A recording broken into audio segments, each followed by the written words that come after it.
السلام علیکم ورحمۃ اللہ ناظرین، ہمارے اس چینل میں آپ کا استقبال ہے۔ ناظرین، آج اس ویڈیو کے اندر ہم جانیں گے کہ اس مرتبہ غزہ اور فلسطین نے جنگ میں کیا کھویا کیا پایا۔ آج ان تمام چیزوں کو ہم اس ویڈیو کے اندر جانیں گے۔ ضرور ہمارے اس ویڈیو کے ساتھ اب بنے رہیے۔ ہر ملک اسرائیل سے تعلقات پر نظر ثانی پر مجبور ہو گیا۔ اسرائیل جنگی طاقت میں چوتھے نمبر پر تھا، اب اس کا مقام جاتا رہا۔ اخبارات سے پتہ چلا کہ کم و بیش 300 فوجیوں کو یرغمال بنا لیا، جس میں کچھ تو میجر اور جنرل بھی ہے، جبکہ 150 کے قریب شہریوں کو بھی قید کیا جو حکومت میں اونچے عہدوں پر ہے۔ 4 فوجی چھاؤنیوں سے ایسے اسلحہ کا ذخیرہ سمیٹا جو کاندھے پہ اٹھائے جا سکتے ہیں۔ موساد کے مختلف ٹینکوں کو تباہ کر کے ان کے لیپ ٹاپ پر قبضہ کیا، جن میں غزہ یا میڈل ایسٹ میں اسرائیلی جاسوسوں کے پتے درج ہیں۔ فوجیوں اور پولیس کے چھوٹے راداروں اور درجنوں وائرلیس پر قبضہ جما لیا جو غزہ سے 40 کلومیٹر کے دائرے میں ایکٹیو تھے۔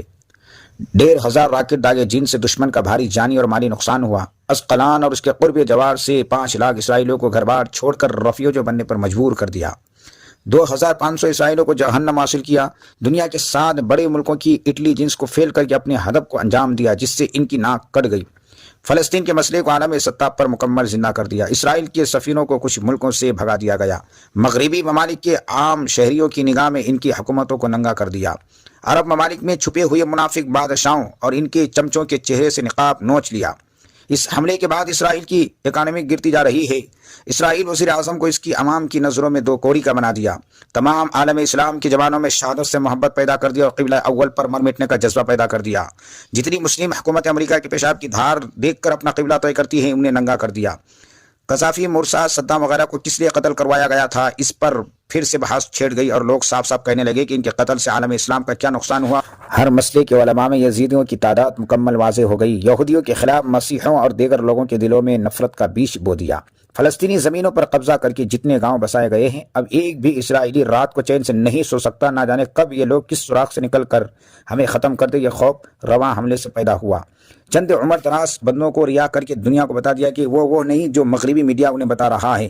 دنیا کے مختلف دیشوں میں سڑکوں پہ مظاہرین نکل آئے جو یہودی اور ان کے حواریوں سے نفرت کرتے ہیں۔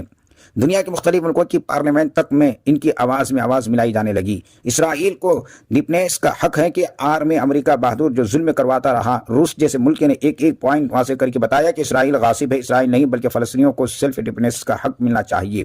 روس حزب کو 30 کلومیٹر تک مار کرنے والا میزائل بیچنے جا رہا ہے۔ چین کا بھی وہ موقف اسرائیل کے خلاف واضح ہو چکا ہے۔ شب معراج حضور پور نور صلی اللہ علیہ وسلم نے جس مقام پر انبیاء کی امامت کی، اس مقام کی کس کے دل میں کتنی اہمیت، طلب، محبت سب پر آشکار کر دی۔ ناظرین، یہ باتیں، یہ خبریں آپ کو اچھی لگی ہیں تو ضرور آپ ویڈیو کو لائک کر دیجئے، شیئر کیجئے، فالو کیجئے، سبسکرائب کیجئے۔ دل کا خیال کرنا چاہتے ہیں کہ اس کے متعلق آپ کیا سوچ رہے ہیں، آپ کے دل میں کیا بات آ رہی ہے، ضرور کمنٹ کر کے آپ بتائیے۔ السلام علیکم ورحمۃ اللہ۔